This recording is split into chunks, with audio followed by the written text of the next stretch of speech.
जयपुर से खबर है। टीचर भर्ती पेपर लीक प्रकरणों में बड़ी खबर है। भूपेंद्र सारण के पास अवैध निर्माण हटाने का आज अंतिम दिन है। भूपेंद्र सारण के वकील जेडीए ट्रिब्यूनल कोर्ट में पेश करेंगे याचिका। पेपर लीक प्रकरण के बाद जेडीए ने अवैध निर्माण को लेकर नोटिस थमाया था। कल जेडीए ने भूपेंद्र सारण के मकान पर नोटिस चिपका दिया था। अवैध मकान को तोड़ने से पहले ये कानूनी नोटिस चस्पा करके कागजी कार्रवाई पूरी कर दी गई थी। नोटिस का जवाब के बाद कार्रवाई को लेकर स्पष्ट जानकारियां मिल पाएंगी। हालांकि पेपर लीक के बाद से ही आरोपी भूपेंद्र सारण जो है वो फरार चल रहा है, लेकिन सारण की ओर से वकील कोर्ट में याचिका पेश करेंगे। भूपेंद्र सारण की पत्नी अर्ची देवी और गोपाल की पत्नी इंदुवाला की ओर से कोर्ट में याचिका पेश की जाएगी। तो इस पूरे मामले में जानकारी आपको दे दें कि टीचर भर्ती पेपर लीक का जो पूरा मामला है, भूपेंद्र सारण जिसका आरोपी है, मुख्य आरोपी है, वो फरार चल रहा है, लेकिन उसका जो अवैध निर्माण है उस निर्माण पर बुलडोजर चल सकता है। क्या आप मुद्रा लोन के लिए दर्जनों बैंक जाकर थक चुके हैं? आसानी से 10 लाख मुद्रा लोन कैसे प्राप्त करें सीखना है तो फ्रीडम ऐप को अभी डाउनलोड करें। इसकी पूरी संभावना है। यहाँ पर जेडीए ने अवैध निर्माण पर पहले ही नोटिस चिपका दिया था और इसके बाद अब 5 बजे के बाद कार्रवाई हो सकती है। दीपक हमारे सहयोगी ज्यादा जानकारी के साथ सीधा लाइव जुड़ गए हैं, उनसे आप बातचीत करते हैं। दीपक, क्या माना जाए, आज कार्रवाई संभव है? आज बड़ा एक्शन हो सकता है 5 बजे बाद, क्योंकि नोटिस चिपका दिया गया था, पहले ही काम अपना पहले ही कर लिया था प्रशासन ने। अब ऐसे में जवाब अगर दाखिल नहीं होता है तो आज बुलडोजर चल सकता है। देखिए, जेडीए है जो आरोपी है, पेपर लीक के आरोपी है भूपेंद्र सारण, उस पर विधिक नोटिस है कल चस्पा कर चुका है।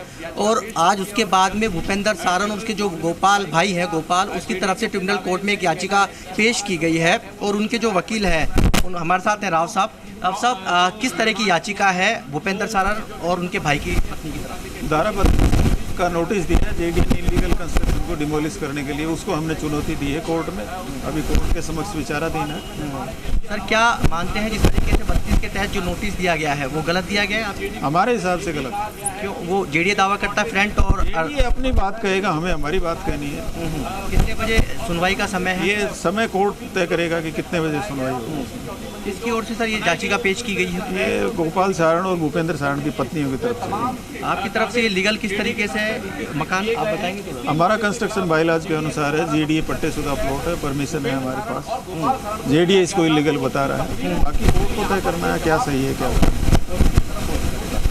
देखिए, ये वकील हैं भूपेंद्र सारण और गोपाल सारण की जो पत्नी की ओर से ये याचिका लगाई गई है और जो ट्रिब्यूनल कोर्ट है यहाँ पर इसकी सुनवाई होगी। अब समय मुकर्रर नहीं है कि कितने बजे सुनवाई होगी, लेकिन इतना ज़रूर है कि भूपेंद्र सारण का जो मकान है रजनी विहार के अंदर है और रजनी विहार में 141 वर्ग गज में मकान है पूरा, और 141 वर्ग गज में जो फ्रंट और बैक साइड में, यानी कि फ्रंट का जो 15 फीट और पिछला जो बैक साइड है वो 8 फीट है, वो सेटबैक नहीं छोड़ रखा है। उसको लेकर जेडीए ने 2 दिन पहले 72 घंटे का जेडीए एक्ट 32 के तहत नोटिस जारी किया था और उसके बाद में कल फिर एक नोटिस जारी किया कि उनका जो नोटिस दिया था 32 एक्ट के तहत उसका जवाब जेडीए को अभी तक नहीं मिला है। आज शाम 5 बजे उस नोटिस की मियाद है पूरी हो जाएगी।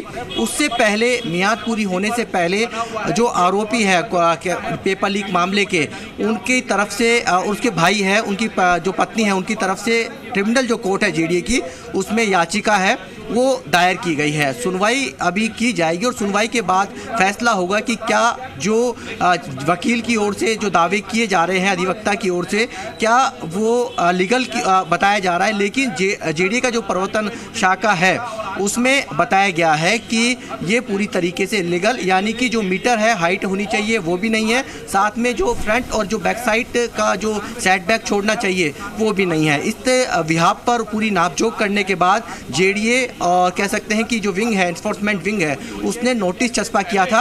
कल फिर से एक नोटिस चस्पा किया गया, कल शाम 4 बजे तक जब नोटिस का जवाब नहीं मिला तो आज शाम 5 बजे पूरे 72 घंटे का ये मियाद है वो पूरी हो जाएगी और उसके बाद जेडीए अपना बुलडोजर चला सकता है। लेकिन उससे पहले जेडीए की ट्रिब्यूनल कोर्ट में जो आरोपी है और आरोपी का जो भाई है उनकी पत्नी की ओर से याचिका पेश की गई है कि जो उनका निर्माण है वो जेडीए से पट्टे उनके पास है और जो निर्माण है वो पूरी तरीके से लीगल है।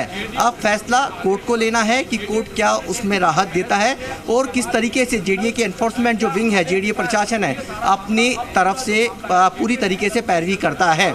हालांकि इसका जो पूरा निर्णय है पैरवी के बाद ही सामने आ जाएगा, लेकिन इतना ज़रूर है कि शाम 5 बजे बाद इस नोटिस की जो मियाद है जो जेडीए की ओर से एनफोर्समेंट विंग की ओर से दिया गया है उसकी जो मियाद है पूरी हो जाएगी। लेकिन उससे पहले ट्रिब्यूनल कोर्ट में सुनवाई होगी और सुनवाई में क्या कुछ सामने आता है वो देखना होगा। जी, मतलब सब कुछ अब कोर्ट के ऊपर डिपेंड करता है।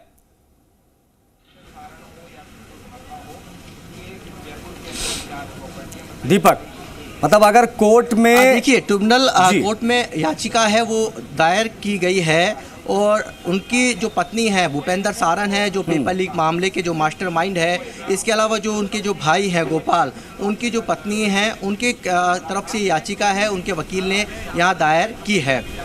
जेडीए की ट्रिब्यूनल कोर्ट में सुनवाई होगी। समय अभी निर्धारित नहीं है कितने बजे सुनवाई होगी, लेकिन जो जेडीए के इन्फोर्समेंट जो विंग है उसका दावा है और पूरी तरीके से जब नापजोक करी तो उसमें यही सामने आया था कि जो भूपेंद्र सारण का जो रजनी विहार के अंदर 141 वर्ग गज का जो मकान है वो बिल्डिंग बायलॉज के अनुसार नहीं दीपक, मसला ये है कि हमने देखा था जब टीम पहुंची थी बिला पर, आप भी गए थे वहां पर, जब वहां पर टीम पहुंची थी बाकायदा नापा जोखा गया था प्रॉपर तरीके से, जो भी चीजें होती हैं उनके उस दायरे के अंतर्गत उन सभी चीजों को ध्यान में रखा गया था, तमाम पहलुओं को ध्यान में रखा गया। उसके बाद ये कहा गया था कि ये एरिया ये सेटबैक है, इस एरिया में ये निर्माण नहीं होना चाहिए था, यहाँ पर ये निर्माण हुआ है, इसी के लिए नोटिस चिपकाया गया। वो सब कुछ नियम के हिसाब से हुआ। लेकिन अब ऐसे में सारण का परिवार और उनके वकील क्या तर्क दे रहे हैं, किन तर्कों के बेस पर इसे बचाने की कोशिश हो रही है, वो जरा बताइए।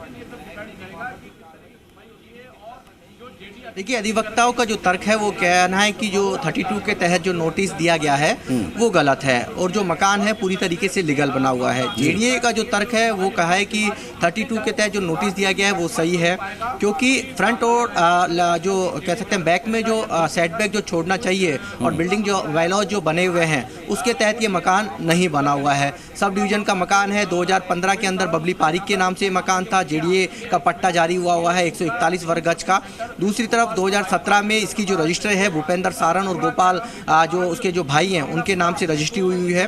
सारे रिकॉर्ड खंगालने के बाद और जेडीए ने पूरी नापजोक करने के बाद जो मकान के जो प्रॉपर्टी के जो मालिक हैं उनके नाम पे नोटिस छपा किया था और 72 घंटे का यहाँ पर 72 घंटे का जवाब मांगा था। लेकिन 72 घंटे 48 घंटे पहले फिर एक बार बाद एक नोटिस फिर जारी किया गया जिसमें साफ तौर पर कहा गया कि जेडीए को उनके नोटिस का जवाब नहीं मिला। फिर आज शाम 5 बजे यानी कि 12 तारीख शाम 5 बजे उस नोटिस की जो मियाद है वो पूरी हो जाएगी। लेकिन उससे पहले सुबह सुबह आज जो गोपाल है और उनके भाई भूपेंद्र सारण है जो मुख्य आरोपी हैं भूपेंद्र सारण, उनकी पत्नी के अधिवक्ता ने ट्रिब्यूनल कोर्ट में अपनी याचिका है वो पेश की है और जो नोटिस दिया है उसको चैलेंज किया है। नोटिस चैलेंज में साफ तौर पे कहा है कि जो जेडीए ने 32 के एक्ट के तहत जो नोटिस जारी किया है वो पूरी तरीके से गलत है। उनके पास जेडीए पट्टे हैं और जो बिल्डिंग बायलॉज हैं उसके अनुसार वो मकान निर्मित है। लेकिन जेडीए की इन्फोर्समेंट विंग के जो चीफ हैं रघुवीर सैनी, उनका जो बयान था वो आपने सुना और उन्होंने कहा था कि बिल्डिंग बायलॉज के उल्लंघन किया हुआ है, हाइट और सेटबैक में उनका जो उल्लंघन है वो पाया गया और उसी के तहत में पूरी नापजोक करने के बाद ये नोटिस थमाया गया है। नोटिस थमाने के बाद 72 घंटे का उनको समय दिया गया था, या तो वो जितना निर्माण सेटबैक उन्होंने नहीं छोड़ा वो खुद हटा ले या फिर जेडीए अपनी कार्रवाई यानी कि बुलडोजर चलाएगा।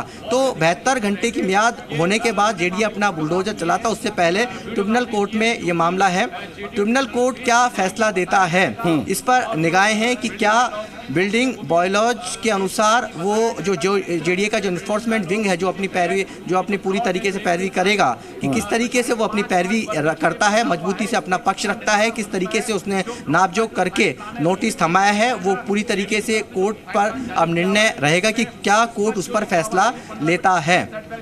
क्योंकि जेडीए ने जो नोटिस दिया है उसमें साफ तौर पर लिखा है कि निर्माणकर्ता यानी कि भूपेंद्र सारण उसने 15 फीट आगे सेटबैक नहीं छोड़ रखा और पीछे की साइड में जो टी पॉइंट है उसमें 8 फीट अपना सेटबैक है वो नहीं छोड़ रखा। साथ में जो हाइट है उस पर भी उल्लंघन पाया गया, इसलिए जेडीए ने 32 एक्ट के तहत नोटिस जारी किया और 72 घंटे में उनका निर्माण हटाने के लिए कहा था। देखिए, इससे पहले जेडीए का जो प्रवर्तन दस्ता है अधिगम कोचिंग सेंटर पर अपना बुलडोजर है वो चला चुका है। ये अधिगम कोचिंग सेंटर वही है जो किराए पर संचालित था और भूपेंद्र सारण और सुरेश ढाका इसे संचालित करते थे। जब प्रॉपर्टी खंगाली गई और जो मुख्य आरोपी हैं पेपर लीक मामले के, उनकी जब चीज़ें खंगाली गई तो उसमें सामने आया था कि ये अधिगम कोचिंग इंस्टीट्यूट भी चलाते हैं और उसके ऊपर जेडीए ने बुलडोजर चलाया। हालांकि उस बुलडोजर चलाने पर जेडीए प्रशासन पर सवाल जरूर खड़े हुए थे और उसके बाद जेडीए प्रशासन ने आनन फानन में अगले ही दिन 12 घंटे के अंतराल में भागदौड़ करते हुए सुरेश ढाका और ठीक है दीपक, जाहिर तौर पर अभी इंतजार है कि सुनवाई कब होगी ट्रिब्यूनल कोर्ट में, क्योंकि सब कुछ अब डिपेंड करता है कोर्ट के ऊपर, क्योंकि अपने अपने तर्क इसमें पेश किए जा रहे हैं। लेकिन पॉइंट टू बी नोटेड यह है कि 5 बजे तक का समय है, मियाद खत्म हो जाएगी। अगर सही जवाब नहीं मिलता है तो कार्रवाई वहां पर हो जाएगी। बहुत शुक्रिया दीपक इन तमाम अहम जानकारियों को साझा करने के लिए। इसी के साथ इस बुलेटिन में क्या आप मुद्रा लोन के लिए दर्जनों बैंक जाकर थक चुके हैं? आसानी से 10 लाख मुद्रा लोन कैसे प्राप्त करें सीखना है तो फ्रीडम ऐप को अभी डाउनलोड करें।